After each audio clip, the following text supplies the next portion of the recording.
Assalamualaikum warahmatullahi wabarakatuh. Hello everyone, my name is Dina Zaman. I'm from Iman Research. I'm one of the founders, and we're a small little research group in Malaysia studying socio-political trends, society, beliefs, perception. And one of the things we are looking at is cultural diplomacy, because when you talk about cultural diplomacy, it actually encourages positivity in a very fraught and intense world that we're facing right now. We're going through the COVID-19 pandemic, and cultural diplomacy is actually very underestimated. We practice this every day, even among our colleagues, among our friends, but very few realize the importance and its huge role in creating harmonious relations with people. So what is the way forward when it comes to cultural diplomacy? Let me just run through some of the basics of cultural diplomacy, yeah? Cultural diplomacy is critical to fostering peace and stability throughout the world. This was actually said by the Institute of Cultural Diplomacy, and the principles of this are respect and recognition of cultural diversity and heritage, global intercultural dialogue, justice, equality and interdependence, the protection of international human rights, global peace and stability. Many people think when it comes to diplomacy, it's about international relations between this company and organization, this country and another country, or many countries. But actually, diplomacy has many aspects. One of them would be, as I said earlier, cultural diplomacy, which has many aspects also, a lot of subsets. One is gastro-diplomacy, where you use food to encourage goodness and kindness between societies. There's also healing arts, which actually is coming up more and more now. A lot of people are turning to Malaysian herbs and healing practices for the Western world. So when you have this kind of interactions, you realize that this is just more than just about trade, politics, arguments between countries. It's about finding and sharing same values. So there are three pillars to cultural diplomacy. One would be values, one would be sharing, one would be cooperation. I mentioned earlier about how healing arts can be part of cultural diplomacy. So for example, let's look at traditional Chinese medicine, traditional Malay medicine. Did you know now that the Western world is looking and encouraging and actually implementing traditional Chinese medicine in their hospitals? People now, and I know of one Malaysian company that has actually got the FDA for Kacip Fatimah. So this interaction among pharmaceutical companies, researchers, doctors, it's not just about a plant, about acupuncture or reflexology. You are also sharing shared values. My country believes in healing for the well-being of society, and another country says, can we also have that so that our people are as healthy, are as happy as yours? So to do this, you have to share your knowledge, and to make sure it gets to a different plane, you need to cooperate with each other. You cannot enter any negotiation with guns blazing. You have to go into that spacing. We are going to find a solution together. We may not understand each other, but let's learn for the next 1 week, 1 month, 6 years on how we can collaborate. And that is cultural diplomacy. It's about collaborating between cultures, different societies, different countries, different governments, organizations. And really that is that. Now, how can we utilize cultural diplomacy to strengthen ties between Malaysia and other countries in the future? How do we develop arts development in our country and any other country, right? Now, this is just beyond, not just about sharing cultures, the arts and so forth. I'll be giving you some steps as to how to promote these. 1. We should have culture and country exchanges using academia or intellectual fellowships. I'll give you 2 scholarships, fellowships that I was very privileged to be part of. I was the Asian Public Intellectual Fellow. This no longer exists, but it was running in Malaysia and in Southeast Asia for about 12 years, and it was founded by the Nippon Foundation of Japan. What it does is, in each participating country, Malaysia, Indonesia, Thailand, the Philippines, and so forth, they get 5 to 8 scholars from each country. So I was one of the 8 scholars. I went to Indonesia. Another friend of mine went to the Philippines. And you spend 3 months, 1 year, fully funded, and you must understand and study cultural aspect. So for me, I did a study on an Arab family in Malaysia, and I also studied the Arab family in Indonesia. What do they believe in? How were their lives like? How did they come to Malaysia or Indonesia? And after 1 year, you have a conference and exchange your ideas. I had a Japanese friend. He went to Bali. He was a percussionist. He said, oh, in Japan, I learned this. I'm an artist. I do this. This is our traditional performance instrument. In Bali, I want to learn the dance, the Baroque dance, you know. How can I incorporate this in Japan, and how can my performance be incorporated in traditional Japanese Balinese performance? So that was one, and it was very good because it wasn't just 2 countries. Because it was funded and founded by the Nippon Foundation, they also got an insight on how, you know, Asians, ASEAN scholars think. And what was fascinating was the researchers that got the scholarship fellowship were not just academics. Some were artists, some were journalists, some was just a professional. We met someone who was a PTD and said, I want 1 year to study a different culture. And he did it, and we had a lot of fun. So that was one. Unfortunately, it no longer exists. The other one is the Chevroning Scholarship. This is very academic. It's for masters and PhD. But should you be lucky to get that scholarship, it's not about going to England and then study and get straight A's. You have to get to know people from other cultures, and you have to, as a representative of Malaysia, share what Malaysia is about. So it was very fascinating. You know, Malaysian students going out to meet non-Malaysian students. This is our food. This is my tradition. This is how I pray.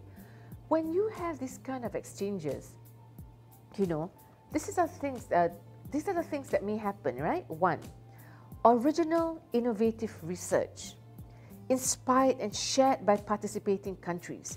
This is something we must encourage. You know, now everyone's very modern. Everything is Dr. Google, Mr. Google. But it only comes to a certain level. I think face-to-face interactions, friendships, exchanges of ideas, whether you agree or not, are actually very helpful for us to learn about each other. You know, we know many Malaysian scholars who go to other countries who study things like performing arts, and you know, even about food.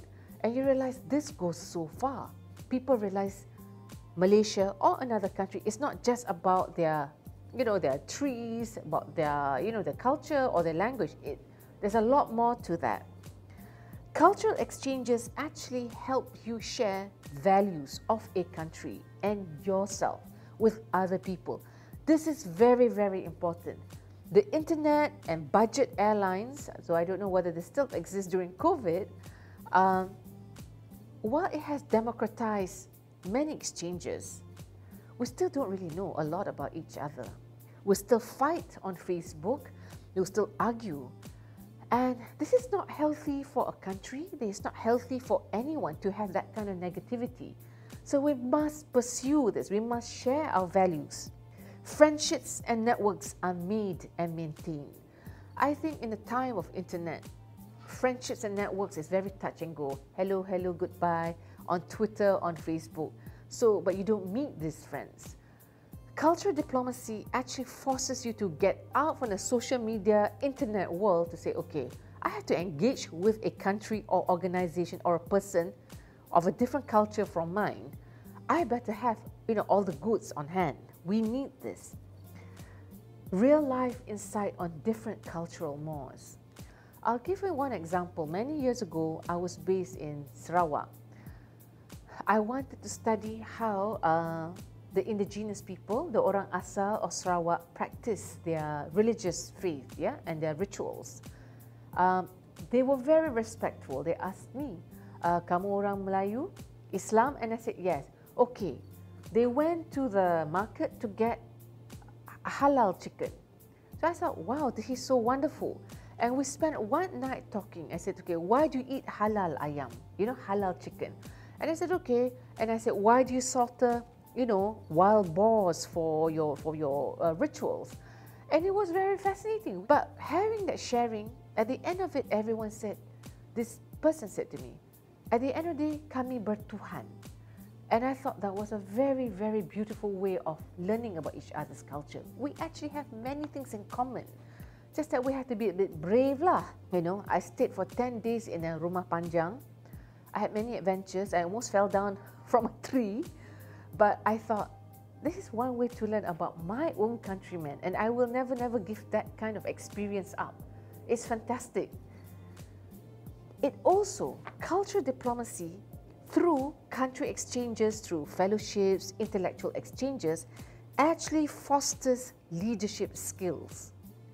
When you are out there in a very uncomfortable environment, because it's not something very similar, not familiar, right?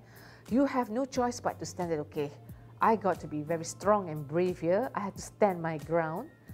Now, what do I do? So it fosters leadership skills. It also makes you think. You have to be critical. It makes you think on the spot. Oh dear, I'm in a certain situation. I don't want to offend my new friends. What do I do? So cultural exchanges like this are very important for every nation. Malaysian scholars, for example, are very highly regarded overseas because not just through their work ethics, but also through their ideas. We may be shy, but once you get us going and talking, you realize that we have a wealth of knowledge to share. So we should encourage this. Education is very, very important. You don't have to have a PhD, you don't have to have a degree, but you must always, always learn. You must always seek knowledge. Next would be cultural diplomacy missions. I had mentioned before about the British Council, Goethe Institute, the Japan Foundation, and how these were all created after the Cold War when the United States decided we have to use arts, culture, education, music, you name it, to counter communism. So now you see many, many countries having their own missions, and they are like in other countries. They work and employ locals. When they do this, at work itself, they learn from the locals, and the locals also learn from their foreign colleagues. And you know, they go out there to work with communities, local communities. Let me give you an example, yeah, of the Japan Foundation, Kuala Lumpur, right? Not only do they facilitate cultural, educational, and language exchanges between their countries and Malaysia, they organize film festivals, art exhibitions, and work with local artisans. For example, the Japan Foundation Kuala Lumpur's From Seed to Textile is the third phase in a 5-year research-based project aimed at rediscovering and documenting natural dye practices in Malaysian batik making. This phase explores the use of natural indigo in batik dyeing. The Japan Foundation is very well known in Terengganu, not only because in the 1980s, we had cultural exchanges and, now you know my age, but at that time, the Japanese government did a cultural exchange.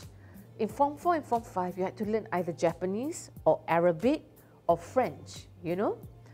And after that, many of them who took up Japanese went on to Japanese universities and they came back to teach. I don't know whether they still have that program, but we had Japanese teachers, we sang Japanese songs. I'm not very good at language, but I thought this is fun. And they also have a long history with Terengganu. So the Japanese presence is always there, working with local artisans, and they bring their own researchers to Terengganu and so forth, where Japanese researchers learn about craft making, how to do our brassware, and how to do batik. This is extremely important. You just don't know how far you can reach, yeah? Next one would be the Goethe Institute, which is a Federal Republic of Germany's cultural institute active worldwide. They promote the study of German abroad and encourage international cultural exchange. Right now, I know it's a small project, but they're working on peace education, where they're translating German books into Bahasa Malaysia and Arabic about different cultures, about what it means to be Muslim, what it means to be a refugee, what it means to be poor. So I don't think the project has come out yet, but it's a very interesting project that I saw and I thought, this is wonderful because the books may be written by Germans, but it's about different cultures and in local languages. And this, I think, will contribute to the literacy of a country and also understanding a different person's culture and heritage. I think, and I would like to encourage everyone, we should empower ourselves by creating new networks, which also benefit the current groups. Let me give you some examples. So at the status quo, here we are. So I think we should work with civil society organizations or NGOs. They work on the ground, they understand the sentiments on the ground, and they have many things that they want to share. One way is through food. Through food exchanges, and this is something which happens in New York, they have international students bringing one food from their own culture. It's become very popular and people start eating. I think it's called Foods of the Nations. I'm not sure about the title, but people enjoy it. Students enjoy that, yeah? Now, we should have informal cultural groups. Sometimes we rely too much on the establishment or established organizations. If we can just create little groups among ourselves and touch base with cultural missions, right? Or even academics, I think we can do a lot of things. I mentioned earlier how we should deal with academia and, intellectual fellowships. I think that has not been tapped enough. Our local universities have many professors and students who do and actually study on culture. We just have to be a little bit more hardworking to find out who these people are. But they do very fascinating work, and everyone says there's always the funding issue. If we work with local universities, maybe we won't get millions, but if we work together, there's a small budget, you can create little projects here. And because they also have the network overseas. So there you can see how cultural diplomacy can be achieved. Lastly, now, people, when they think about embassies, they always think, okay, this is about government-to-government interaction. No, reach out to the political section or the PR section of the embassy, whether it's the US Embassy, the Foreign and Commonwealth Office, the British High Commission, the EU Mission. There's always a segment that focuses on what you call that, on culture, on cultural diplomacy. Reach out, get to know them. They're very friendly and they also want to learn about you. So have a teh tarik and say, look, let's not meet in a cafe, let's meet in a warung. This is teh tarik and let's talk about our two countries. So don't underestimate. Another foreign organization, which I think, again, is not being used in a more positive way is, we're looking at chambers of commerce, like the American Chambers of Commerce, the British Chamber of Commerce, the EU Mission of Trade, etc. People think, oh, this is all about business. No, you should not look at that. Reach out to them because they work with companies from their countries who have invested in Malaysia. And you might actually get some funding to do a CSR project. They say, look, we want to do this. How do we do this? Can we work together with this company, a German company, an American company? And that is one way to reach out and actually explore cultural diplomacy together. It's not necessarily with governments. It can even be with a company. So this leads on to the next one, right? I personally am a great believer in public-private partnerships. What is a public-private partnership? Public-private partnership is basically working with the corporate sector together with government agencies, NGOs, or people who are not part of the private sector. Now, certain things we can look at. There are trade shows that we can work together with. There are cultural shows. There are conferences. So if we look at transportation companies, for example, Air Asia, and they have a foundation, right?